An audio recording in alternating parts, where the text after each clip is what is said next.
Vodka, please. Hi, I'm looking for Blair Quinn. Yeah, your name? Nathan Hartling. I'm just returning. I think he called me. Okay. It was an unknown name, Yeah, but I was outside. I just come back in. yeah, hold up. Uncle Quinn, another call from Mr. Nathan Hartling.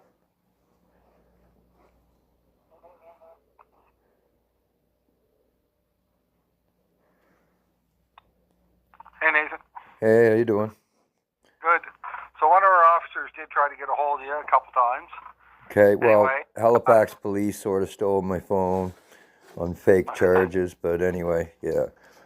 she asked one of our sergeants here to review it and to see what he thought.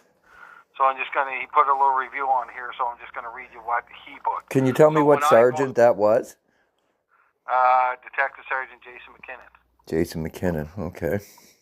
So he's in charge of the major crime unit. Okay. So when I go off, my files get passed to other people. They just don't Yeah. sit there.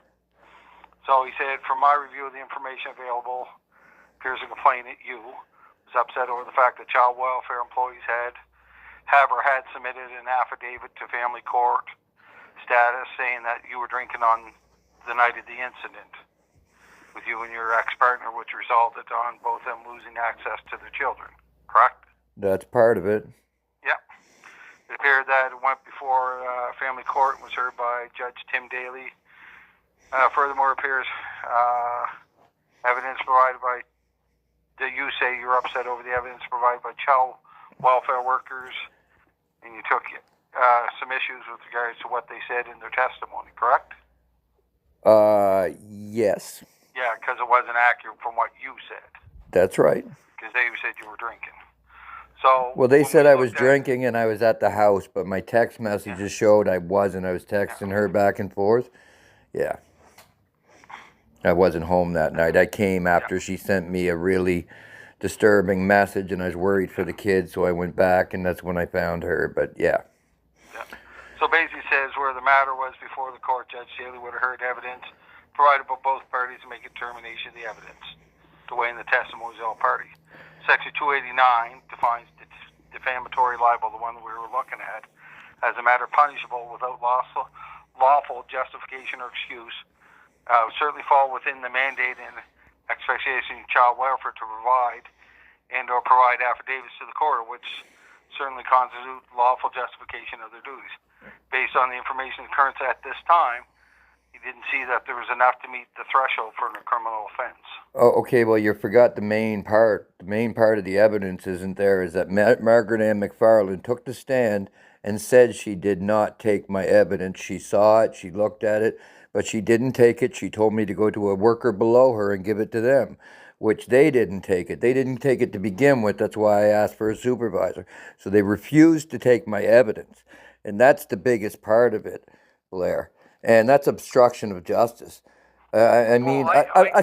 Please let me finish. A social worker cannot refuse to take evidence, especially exculpatory evidence that is given to her because it goes against what she's going to file in the court. But they didn't take my evidence, and then they went ahead and filed their evidence, which was totally against what my evidence said. That's obstruction of justice, public mischief, right? It's criminal negligence causing bodily harm because of what happened to the kids. And I mean, you could even go as far as fabricating evidence, but that one's a little bit hard to push because you'd have to prove the fabricating. I get it, right? But this is a criminal matter. It's not an employment issue with her boss, and I will have to go to cert. Is what it's going to have to go to if this is the way. I mean, keeping people with privilege out of jail is not the job of the police, right? Again, all I can tell you is what he wrote. That's what I'm reading. Like, I was off and it was handled by somebody else from that point on. Okay, well, I will be writing a letter to this sergeant, and I will be contacting CERT. Yep. This is ridiculous, like totally ridiculous. I mean, he left out the main part in his little explanation. He left out what I gave you for evidence. When I gave you that statement, I told you specifically that Margaret Ann MacFarlane got on the stand Statements there. and told everybody in the court in her testimony that she refused to take my evidence. Judge Daley turned beet red. He was angry. And the reason he was angry is because he had to lie in his decision to keep the agency out of trouble. Well, if he did, then that's on him. Well, that's covered by his absolute privilege. Like, come on, Blair. This is ridiculous. I wasn't in court, Nathan. I don't know what happened between them. I know, but the court files are right there. Anybody can look at that. That's all I asked you guys to do is look at the evidence, and that is the evidence. And you guys are able to pull that and look at that. It's not that easy. We're not easy just to go down and pull it. There's work involved into that. Yeah, still, that's your job. And I'm not blaming it on you. You actually took my statement and started it. That's why I bragged you up to Paris the other day, saying he's a good man. At least he did that, right? And he was looking into it. That's their job. Yes, I know, but major crimes job, or whoever this is. They were asked to review it. Well, what was there? Okay, they were asked to review it by an officer, which I'd like her name too, because I asked for her to. I wanted to talk to a supervisor. I didn't want her to talk to a supervisor or her to talk to major crime. That's not what I asked her. I asked her to speak to her supervisor. She refused to let me do that. She refused to get a supervisor to contact me. Instead, she contacted whoever and got back to me with a message. Who the officer was? It was a female officer, but I imagine you should know. That's why I'm asking you. Somebody would have had to take it to Sergeant McKinnon's. Well, I'll ask him and I'll find out. He's back on Monday. Desk, but I mean, kids got totally destroyed. The RCMP are still doing really bad things. I mean, everybody wants to cover this up, but it's coming out. One way or another, it will come out, every little bit of it. When that little boy goes into the hospital and they find out that he's been ripped apart. Okay, that little boy, a child apart. There's no excuse for it. It's a 4-year-old child by an RCMP officer that was supposed to be their foster care provider in Truro named Eric Sims. The man's dead now, but his wife was involved, and she works at the IWK Children's Hospital. She's up there doing whatever. Who knows? This is sick, and the RCMP got to stop covering for their own when it goes to this. Like, this is too much. Way too much. Well, like I say, I don't know what the RCMP covered up or done. Like, I'm not privy to that part. They charged me for break and enters this summer to get my phone to take it, and my files disappeared. My evidence for that?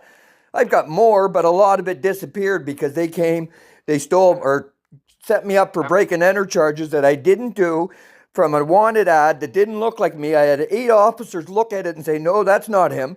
They still have my phone. It's been 120, 130 days. And after 90 days with no charges, that's got to be brought back to me. There's more charter violations. And then the court down there, I'm going in to try to pass in charter violations and constitutional questions, and they're denying me and blocking me. This is sick. You guys got to stop.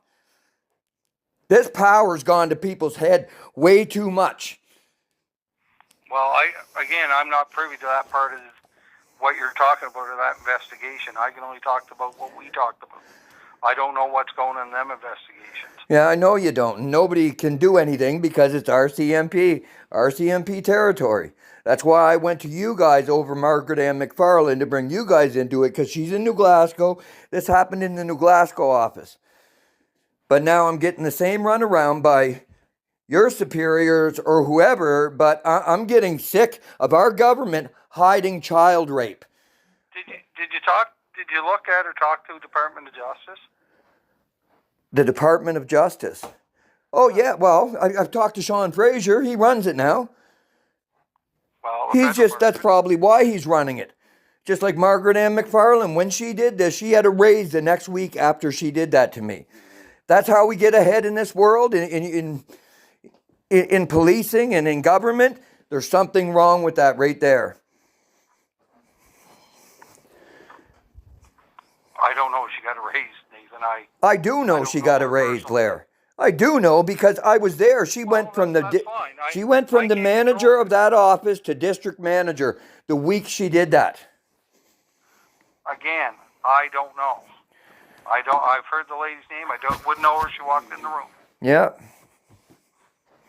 I've never dealt with her. I've heard her name. That's all I can tell you. How does you feel knowing that? Sorry you're going through this, man. Well, it's beyond sorry. I'm going through it. It's more than just me. Like, this happened to my kids. It's over and done with. Right? Nothing can be done about that, but it's the other kids that are going to get it. It's the other kids that are being treated the same way. And that's why I'm standing up, and I won't stop. They can kill me. My house was burnt the other day last Friday. My house burnt after being in court and putting this into the record. Your house burned? My house burned, yes. The day of my court, 12 hours after I left it, yeah. That's how serious this is. And I don't care if they kill me. I really don't. Because at least people will know what I was standing for and what happened. Because every bit of this will come out one way or another. Well, I hope you find some peace, man. It sounds like you've been through a lot. Either way, I'd appreciate if you can get back to me after you talk to the sergeant with whoever that officer was. Because I'd like to know who she was. And I will be contacting CERT and beyond. I mean, even CERT hasn't been calling me back. It's really ridiculous. The state of our country, our world, like, it goes beyond that, because our laws are all set up the same. It says no man is over the law, yet we got qualified privilege, we got absolute privilege, parliamentary privilege, which puts people above the law. It gives them immunities. It's wrong. It's wrong, and it shouldn't be happening. It says no man's above the law. Not no man except for judges, cops, social workers, doctors, and whoever the hell else works for our government. It's wrong. You should know that, and you should be standing up for it, every one of you, because it's wrong. The law says no man's above the law. I will check into it, and I will get back to you. Our government needs to start following the law. Don't expect me to follow something you guys aren't willing to follow. Okay, man. All right. Bye.